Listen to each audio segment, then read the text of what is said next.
Hello and welcome to Transformers More Lore, the spin-off series of my Transformers Lore series here on YouTube, where I take your questions and answer them in a sort of Q&A Transformers Lore related series. And today we have some questions that were left over from the comments of the last episode of Transformers More Lore. So, if you have any questions you want to ask and want to know about the Transformers multiverse, then feel free to leave a comment below and we will answer them in the next episode of Transformers More Lore.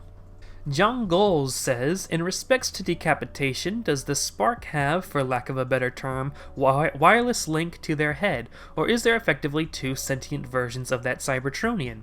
Well, there are not two sentient versions of a Cybertronian, though a Transformer's body and head have been shown to work independently of each other, although for the most part it seems to be implied that the head is the one controlling the body wirelessly, as it says here.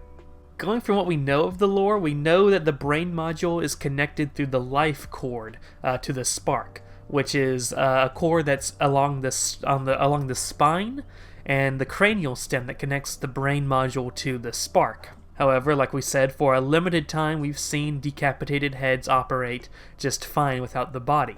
So we haven't seen that pushed to the limit. How long can a Transformer head survive without a connection to the Spark? Assuming the Spark is still in place, I would assume that it could work, forever maybe, as long as the Spark and brain module are intact, even though we do have the life cord that connects the two. Even though no permanent wireless link has really been talked about, it does seem to show that it exists in the fiction, although it's sort of inconsistent about where is the memory stored. Lore-wise, officially the memories are stored in the brain chips, which are within the brain module. So technically, you can't just transfer a Transformer Spark to a new body and have that be the same Transformer. That would have to connect to a different brain and be a different Transformer, but that's not what we've really been shown in the fiction. There have been countless times where a Spark gets put into a new body with a new brain module, but they still have the personality, at least, or the memories of their previous incarnations. Maybe off-screen, the brain module was outfitted with backups of the original brain chips, but it's never been properly explained, I guess. Jab Transformers ask, are all post-Shroud universes a multiverse? I assume he means post-Shroud universes. Are all post-Shroud universes in the multiverse? And the answer is, we don't know, because the point of the post-Shroud universes is to get rid of the multiverse. We don't need to think about that concept. So, whether or not the post-Shroud... my personal interpretation is that if they're a continuation of a universe that was part of the multiverse before the Shroud, then yes, they're technically part of the multiverse. Although they're still in a post-Shroud multiverse where it's difficult to transfer between universes. But if it's part of a new universe, then I would say that's no longer part of the multiverse, unless we see a multiversal event crossover happening within that universe. So for example, I doubt that Transformers Cyberverse is part of the Transformers multiverse from a fiction standpoint. Jab Transformers also asks, another one, are fan-made universes part of a multiverse? No, I think part of a multiverse, that depends on what the fanfic writer is writing. If you mean part of the multiverse, as in part of the Transformers multiverse, then no, fanfiction is not part of the multiverse. The multiverse is made out of canon stories, and fanfiction is not canon. Now, that doesn't mean you can't write fanfiction that takes place in the Transformers multiverse, but official Transformers fiction is not going to recognize your fanfiction as part of the official Transformers multiverse.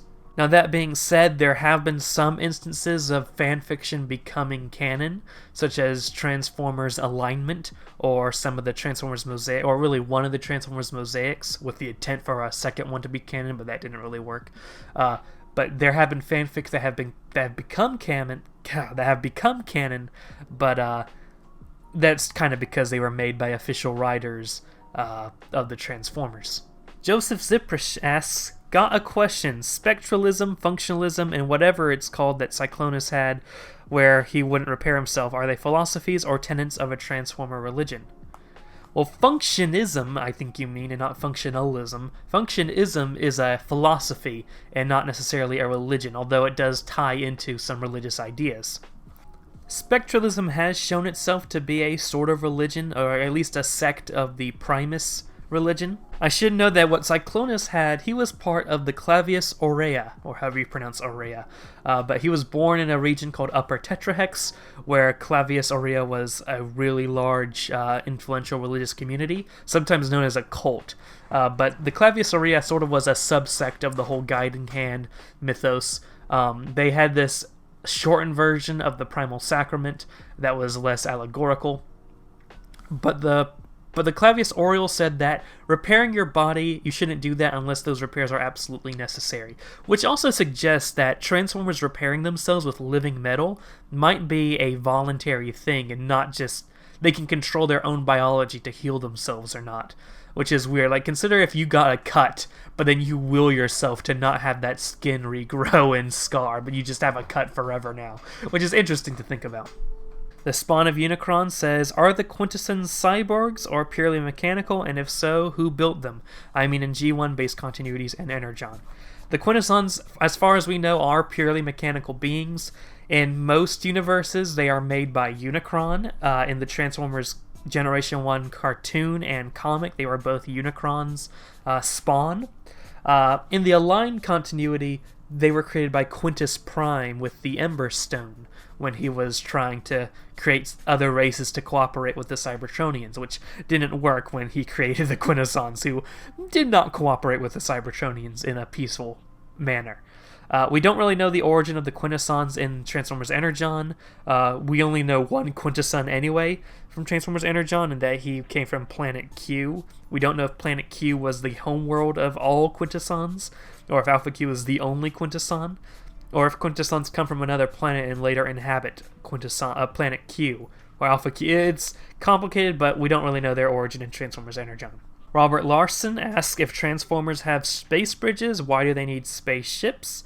They don't even have... some universes, they don't have space bridges. But as far as spaceships go, spaceships have more versatility in what you can do with them. But there have been some universes where they show that they really don't need spaceships. The Unicron trilogy, for example, uses space bridges as the main form of transport throughout the universe because for some reason space bridges work wherever. Space bridges, the details of space bridges are inconsistent across the multiverse. The only thing that they really have in common is that they bend the universal fabric and use transwarp space. They go between points of the universes, between different points of the universe through transwarp space. That seems to be advanced technology. Spaceships likely were developed first.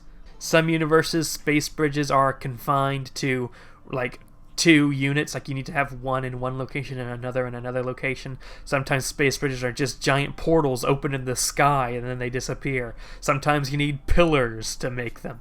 Space bridges have a lot of different stuff going on with them, while spaceships are a lot more simple, and usually you have a much more better option as to going from place to place. Like, consider the difference between driving a car and going wherever you want versus being limited to a metro train station where you have to have 2 stations and then you have to walk to the next area. And this was every single Transformers lore question from the last episode of Transformers More Lore. If I didn't answer your question from the last episode, that's because it wasn't a Transformers lore question. If you have any questions you want to see answered about the Transformers lore universe or multiverse, and that includes G.I. Joe and stuff like that, leave a comment below and I will answer it in the next episode. Thank you guys so much for watching. Check out my social media in the description. Consider supporting me on Patreon so you can help the channel grow and maybe help this become a full-time thing for me.